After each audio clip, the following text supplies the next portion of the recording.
Hello everyone, welcome to Dark Matters. Today's chilling tale is about a child ghost that haunts a university in South Korea. Among the many legends that echo across the campus, this story definitely stands out because it's a story that involves a true crime case that left students deeply unsettled and gripped the nation's attention. Join me as I delve into this haunting case where the esteemed Sookmyung Women's University found itself entangled in a series of events that sent shockwaves through South Korea back in 1990.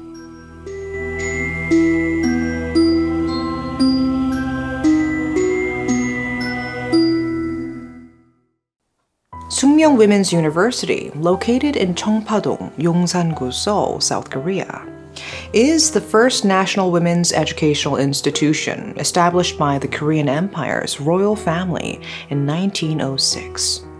Originally known as Myeongshin Women's School, it was founded on the east side of Yongdong Palace, opposite Jongno-gu Office, with the support and establishment by Princess Consort Sunon, a royal concubine of Emperor Gojong.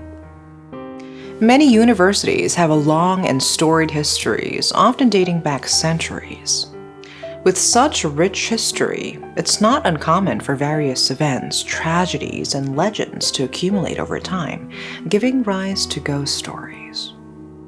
There are several urban legends surrounding Sookmyung Women's University, including accounts of a strange woman seen inside a phone booth at the Snowflake Square during the early morning hours.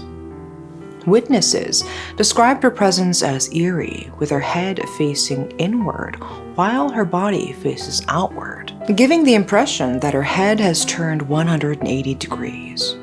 Another rumor circulates about the Yongsan 04 bus, which typically travels downhill within the campus, mysteriously reversing its route and returning to the campus late at night. It is said that students who board this bus would not be able to return.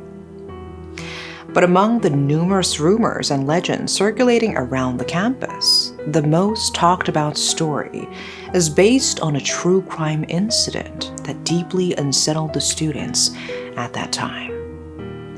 This incident gave rise to a well-known saying: "If you hear a baby's laughter from the Seonkim Hall, stop what you're doing and come out immediately." Despite Sookmyung Women's University's reputation as a school with a long history and tradition, it was unjustly entangled in a series of events that caused a stir in South Korea in 1990. In 1990, there was a bright and independent little girl named Kwak Jae-eun living in the Olympic Village apartments in bustling Songpa-gu, Seoul. Rain or shine, she fearlessly made her way to the kindergarten inside the apartment complex on her own, even during the dreary monsoon season. Her mother trusted her smart little girl, and everything seemed like any other ordinary day. But on that fateful day, the clock struck noon, but Taeun didn't return home. Panic struck her worried mother, and she rushed to the kindergarten, hoping to find her little girl safe and sound. The teacher at the kindergarten, however, said, "Didn't the mother call and ask us to send her back 30 minutes ago?" With a growing sense of dread, the mother realized that something was terribly wrong. She hurriedly contacted the police, reporting her child's disappearance. Little did she know that her world was about to be turned upside down. Child abductions for ransom were quite frequent during those times, and as expected, the unthinkable happened. On June 26th at 5 p.m., a chilling phone call came through, a young woman's voice, cold and demanding, instructing the mother to gather 50 million won if she ever wanted to see her precious daughter again. The police immediately traced the phone number to a public phone, but time was of the essence. Just 10 minutes later, the criminal called again, this time providing an account number and a fake name as the account holder. In order to ensure the child's safety, the mother transferred 5 million won on June 27th morning and 25 million on the next morning to the Joong Bank account specified by the criminal. The police took swift action, strategically placing detectives at every branch of Choong Bank in Seoul, as well as its data center, in their relentless pursuit of the criminal. But the criminal was quite cautious. 2 days later, on the afternoon of June 29th, a breakthrough finally came.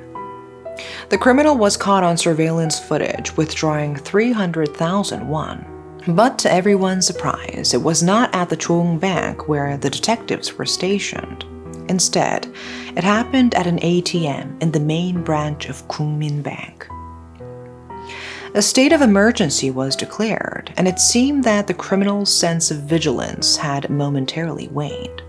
The criminal began withdrawing 2.6 million won from the ATM at the Choong Bank branch inside Lotte department store in Myeongdong for 10 minutes. Detectives stationed nearby rushed to the scene and captured the young woman, who was quite short, at the Ulchiro entrance station stairs. The culprit was a 23-year-old woman named Sookmyung, who had a very petite figure. She made a false statement claiming that she had an accomplice who was waiting for her at Seoul Station. Despite being caught, the police fell for her momentary trick and took her to the station. Sookmyung attempted to take her own life by jumping onto an oncoming train, but the train conductor made an emergency stop and she only suffered minor injuries. During interrogation for 2 to 3 days, she evaded answering the questions until eventually confessing to the crime, saying that she had hidden the child's body behind a water tank at one of the buildings in Sookmyung Women's University. During the initial reports of the kidnapping, there was a false claim that a Sookmyung student was the culprit. However, the actual culprit, Sookmyung, was a pathological liar. She came from a well-off family, but had a strong sense of vanity and lacked ethical consciousness. After repeated failures in college entrance exams, she pretended to be a Sookmyung University student. She showed fake acceptance letters and tuition invoices to receive money from her parents, and even created a forged student ID card, allowing her to sneak into classes within the political science and diplomacy department without paying a single penny. She even attended the graduation ceremony. Just imagine, she was only in her early 20s when she pulled off all of that, and her audacity is truly mind-boggling. She was on a whole different level. Sookmyung initially pretended to be a Sookmyung student, thinking she could officially enroll later. But the fear of her fake identity being discovered led her to create an elaborate web of lies, leaving her no time to study. As suspicion grew around her, with rumors spreading about her being a fake Sookmyung student, she barely managed to graduate. Even at her own home, she lied, claiming she had become a reporter at broadcaster KBS. Living a life of constant lies, the burden of 4 years of deceitful pretense weighed heavily on Sookmyung. She had claimed to have a job, so she needed to bring home a salary, but in reality, she was an unemployed high school graduate with no source of income. To save face after her boyfriend's parents opposed their marriage, she desperately needed money to win his favor, so she devised a plan to kidnap a child for ransom. 1 month before the incident in May 1990, Sookmyung kidnapped a first-grade elementary school student and kept the child locked up in her own home in Bucheon for 5 hours as a practice run. And on June 25, 1990, the day of the actual crime, Sookmyung roamed around the kindergarten area and selected the target after seeing a name written on an umbrella holder. Posing as the child's mother, Sookmyung made a call to the kindergarten and had the child sent home 30 minutes earlier than usual to remove any potential witnesses. Pretending to be an acquaintance of the child's mother, she lured the child to Sookmyung Women's University, feeding her bread and drinks along the way. Sookmyung took the child to a secluded area within the music college building. There, She brutally strangled the innocent child and callously abandoned the lifeless body in a water tank warehouse. It is known that Hong Soon-young deliberately chose the music college building as the crime scene to drown out the victim's scream among the various musical instrument sounds from the students. The following day, she shamelessly demanded money from the child's parents, who were unaware that their child had already died. During this period in South Korea, the prevailing legal stance was that unless the kidnapping and murder were accidental or resulted from mental issues, it would lead to a mandatory death penalty. Contrary to remorse, Hong Soon-young expressed her desire for the death penalty, stating that she wanted to be executed as well. At her first trial, she was sentenced to death. However, she persistently lied and appealed to the Seoul High Court, going as far as taking the case to the Supreme Court. Despite her efforts, she ultimately received the final death sentence from the Supreme Court. This decisive ruling came 96 days after her initial sentencing, precisely on December 18, 1991.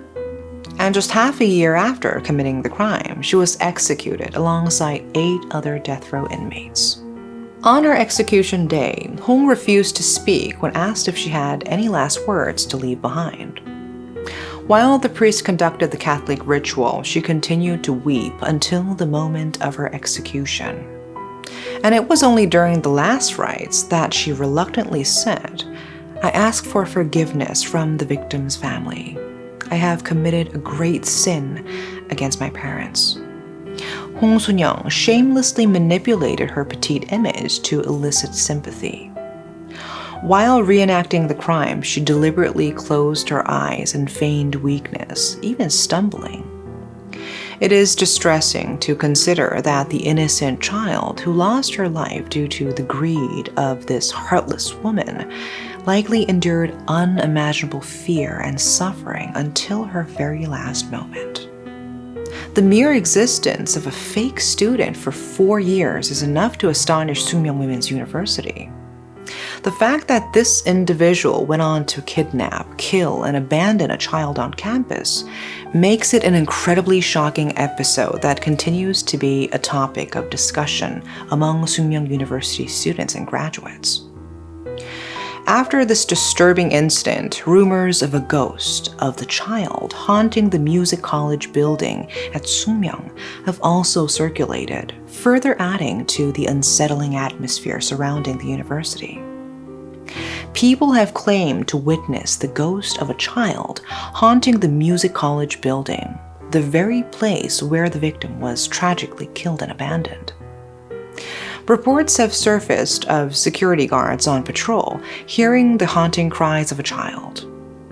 Even some students studying in the building shared unsettling experiences of water mysteriously dripping from the ceiling, only to look up and see a drenched child figure floating above them. In the wake of these spine-chilling rumors, music students have adopted an annual ritual of offering snacks and treats as a means to console the restless spirit of the child. This sad and chilling true crime story that took place in Sookmyung Women's University later became the inspiration for the first episode in the drama Signal that revolves around an innocent child who tragically lost her life. Today's story leans more towards a true crime case than a ghost story, but either way, it's truly heart-wrenching to think about the fate of that child. We can only hope that she has found eternal peace. And that concludes our episode for today. If you have any captivating true crime ghost stories or intriguing urban legends you'd like to share with our viewers, you know what to do. Thank you all for tuning in, and we look forward to bringing you more chilling tales in our next episode. Stay tuned and see you soon.